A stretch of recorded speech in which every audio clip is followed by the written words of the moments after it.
বেড়াল।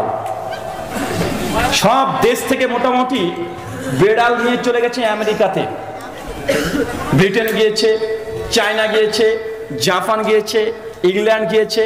আর আপনাদের সোনার বাংলাদেশ থেকে একজনও গিয়েছে লুঙ্গি পরে, সেন্ডু গেঞ্জি পরে, একটা বেড়াল নিয়ে, খিটখিটে বেড়াল, গায়ে গোস নাই, মাজায় বল নাই, চেন দিয়ে বেঁধে নিয়ে চলে গেছে আমেরিকাতে। কি প্রতিযোগিতা? বেড়াল লড়াই। কে দেখছে রে বাবা, আমেরিকার বেড়াল বাঘের সমান একদম, কি গর্জন আর যা শক্তি। ব্রিটেনের বেড়াল দেখছে ওদের বিশাল বিশাল বেড়াল, আর বাংলাদেশের বেড়াল মাজাতে মাংস নাই, একদমই সাইজ। মানুষ তখন বলছে কিরে বাবা এটা কি নিয়ে এসেছিস বাংলাদেশিকে, তোদের খেলাকে খেল, আমি আছি শেষে। বেড়াল প্রতিযোগিতা শুরু, ঘন্টা বেজে গেছে, বলছে এবার বেড়াল লড়াই শুরু হচ্ছে।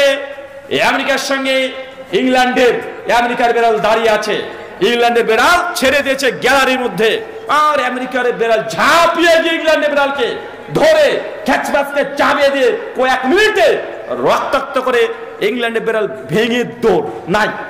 চীনের বেড়াল ঢুকেছে, আমেরিকার বেড়াল সঙ্গে পারে না, চীনের বেড়ালও পালিয়ে গেছে, জাপান গিয়েছে, 2-4 মিনিটে আমেরিকার বেড়াল সঙ্গে কেউ পারে না, সব বেড়াল ভয়ে পালিয়ে যায় আমেরিকার বেড়ালকে দেখেই। সর্বশেষ বলছে এবার সে হচ্ছে বাংলাদেশ। মানুষ দেখছে বাংলাদেশের লোকটা লুঙ্গি পরে, সেনগঞ্জি পরে, বেড়ালকে নিচে চেন দিয়ে বেঁধে। একজন বলছে কিরে ভাই কি নিয়ে এসেছি সেটা? বলছে তুই দেখতে থাক, তুই শেষ পর্যন্ত অপেক্ষা কর। বলছে ভাই গরিব দেশ থেকে এসেছিস, এই বেড়ালটাকে অন্তত শেষ করিস না, তোর বেড়ালের প্রতি দরদ নাই, তুই বেড়ালটা নিয়ে চলে যা। দেখছিস না আমেরিকার এত বড় বেড়ালের সঙ্গে কেউ পারে না, আর তোর মাথাতে মাংস নাই, গায়ে গোস নাই, এমন একটা বেড়াল নিয়ে প্রতিযোগিতা চলে এসেছিস, হয়তো তুই দেখতে থাক, পিকচার হবে বাকি। যখন বাংলাদেশের নাম ঘোষণা হয়েছে, বাংলাদেশের ব্যক্তিরা সঙ্গে বেড়ালকে নিয়ে গ্যালারিতে ঢুকিয়ে দিয়েছে, আর ওই দিকে আছে কোনাতে আমেরিকার বেড়াল, চেনটাকে গলা থেকে খুলে দিয়েছে, আর কাঁচ আর পরে হয়েছে এক লাথি। কথা বুঝতে না? আর বেড়াল গিয়ে ছুটে গিয়ে আমেরিকার বেড়ালকে আসতে যায়নি, লাফ মেরে বাঘের মতন ধরে আমেরিকার বেড়ালের মুখকে ধরে খ্যাচবাস করে চাবিয়ে উল্টে ফেলে দিয়ে 1 মিনিটে অর্ধেক মাংস খেয়ে নিয়েছে। মানুষ অবাক, কি দেখলাম এটা? আমেরিকার মোটা তাজা বেড়াল কেউ পারে না, আর বাংলাদেশের এই বেড়াল খিটখিটে একটা চিকনা বেড়াল এই 1 সেকেন্ডের মধ্যে আমেরিকার বেড়ালকে মেরে তো ফেলেছে, অর্ধেক মাংস খেয়ে নিয়েছে।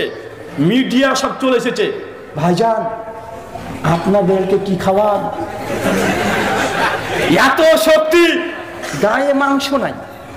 ওদের প্রশ্ন একটাই, এত শক্তি, এত রাগ আপনার বেড়ালের, গায়ে মাংস নাই। বাংলাদেশি বুদ্ধি বেশি। যে দাঁড়া আগে প্রাইজটা নিতে দে, প্রাইজটা নেওয়ার পরে বলছি। ঠিক প্রাইজ যখন পেয়ে গেছে, মিডিয়া আবার হচ্ছে ভাই বেড়ালকে কি খাওয়ান একটু রহস্য বলে যান, গায়ে মাংস নাই, এত রাগ এত শক্তি কি খাওয়ান? বাংলাদেশি বলছে প্রাইজ যখন পেয়ে গেছি আর কোনো রিস্ক নাই। যে ভাইজান এদিকে আসেন, বলেন যে যেটা এতক্ষণ বেড়াল দেখেন এটা বেড়াল নয়, এটা হচ্ছে বাঘ। এটাকে আমি না খেতে দিয়ে না খেতে দিয়ে না খেতে দিয়ে ওকে শুকনা করে বিড়াল বানিয়ে নিয়ে চলে এসেছি। ওদের দেখতে বেড়াল বাঘের মতন একটা, না খেয়ে না খেয়ে শুকনা হয়ে গেছে, ওদের না খেতে দিয়ে না খেতে দিয়ে বেড়াল নয় বাঘকে বেড়াল বানিয়ে নিয়ে এসেছি। তাই তো যত মোটা তাজা তোমার বেড়াল হোক না কেন, আমার বাঘের সঙ্গে কেউ পারে নাকি? তো ট্রান্সজেন্ডার হচ্ছে এইটা, ও যতই নিজেকে নারী দাবি করুক ভেতর থেকে তো পুরুষ। কথা বুঝতে পারলেন না? ওকে যদি জেলখানায় ঢুকিয়ে দেন, পুরুষ মানুষ ধর্ষণ করে দেবে। ট্রান্সজেন্ডার পুরুষকে যদি আপনি রেসে দাঁড় করিয়ে দেন, মেয়েরা জিন্দগিতে তাদের অধিকার আর পাবে না। মেয়েদের যে রান প্রতিযোগিতা, রেস প্রতিযোগিতা, ট্রান্সজেন্ডার পুরুষরা নারী সেজে প্রত্যেকটা প্রাইজ নিয়ে চলে আসছে। যত রকমের হসপিটাল আছে মেয়েদের মাতৃ সদন বলে, ওইখানে গিয়ে একদম পুরুষ মানুষ গিয়ে সেবা নিতে শুরু করে দিবে। মেয়েদের সিক্রেট যতগুলো জায়গা আছে, স্টেশনে চলে যাবেন, বিমানবন্দরে চলে যাবেন, এখন একটা আছে নারী টয়লেট, একটা পুরুষ টয়লেট, একজন দাঁড়িয়ে আলাদা আছে, হঠাৎ করে হাঁটতে হাঁটতে মেয়েদের টয়লেট ঢুকে, কি আবার ওখানে কেন? দাদা বাদিকে ছেলেদের বাদিকে, যদিও আমি দেখতে পুরুষ, ভেতর থেকে নারী, এটা আই কার্ড, আমি এটাতে ঢুকবো। আপনি কি করবেন বলেন? এটাই চাইছে তারা, মানে নারী পুরুষ এটা শুধু অবাধ মেলামেশা, অবাধ যৌনাচার করা, এই সেক্সুয়াল এই বিষয়টাকে একদম সহজলভ্য করে দেওয়া। এটা করে দেওয়ার জন্যই তার ট্রান্সজেন্ডার নামে যেহেতু সমকামিতাকে প্রমোট করতে পারে নাই, সরাসরি তারা অ্যাক্টিভ করতে পারে নাই, তাই তারা ঘুরে এখন কান ধরার চেষ্টা করছে। বাংলার জমিনে মুসলমান যারা আছেন সাবধান এবং সতর্ক থাকবেন।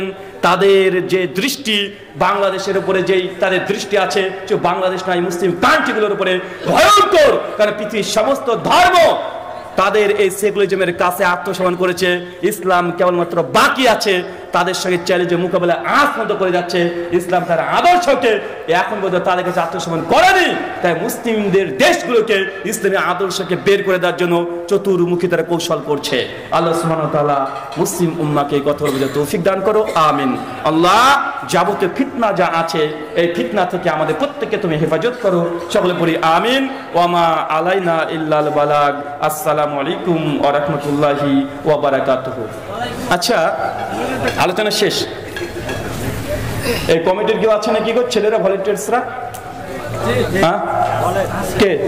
চলে যাও তো, ভেতরে চলে যাও, ব্যাগ নিয়ে চলে যাও, তাড়াতাড়ি। না আর একবার হবে। বৃষ্টির মধ্যে দাঁড়িয়ে এত কষ্ট করেছেন, কারা কারা হালাল ইনকাম করেন একবার হাত তোলেন।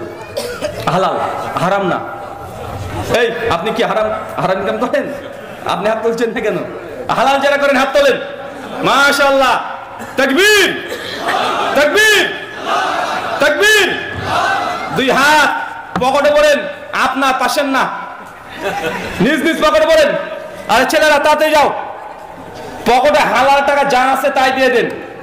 যদি না থাকে 1 টাকা দিয়ে দেন, তাও যদি না থাকে না হাতটাকে ঢুকিয়ে ব্যাগের মধ্যে শুধু দোয়া করে দেন, আল্লাহ এই উসমান কনফারেন্স এটা যেন আল্লাহর দরবারে কবুল হয়, সকলে বলি আমিন। আল্লাহ সুবহানাহু ওয়া তাআলা এই মাদ্রাসাকে যেন আরো বৃহত্তর আকার ধারণ করে গোটা বাংলাদেশের বুকে এই মাদ্রাসা যেন দিনই খেদমত করতে পারে, বড় বড় আলেম বের করতে পারে, এমন দোয়া করে দেবেন আল্লাহর দরবারে, সকলে বলেন আমিন। কি রে ভাই, রাগ করলো নাকি আমার করে? শুকরিয়া, জাযাকাল্লাহ খায়রান, বারাকাল্লাহ ফিক।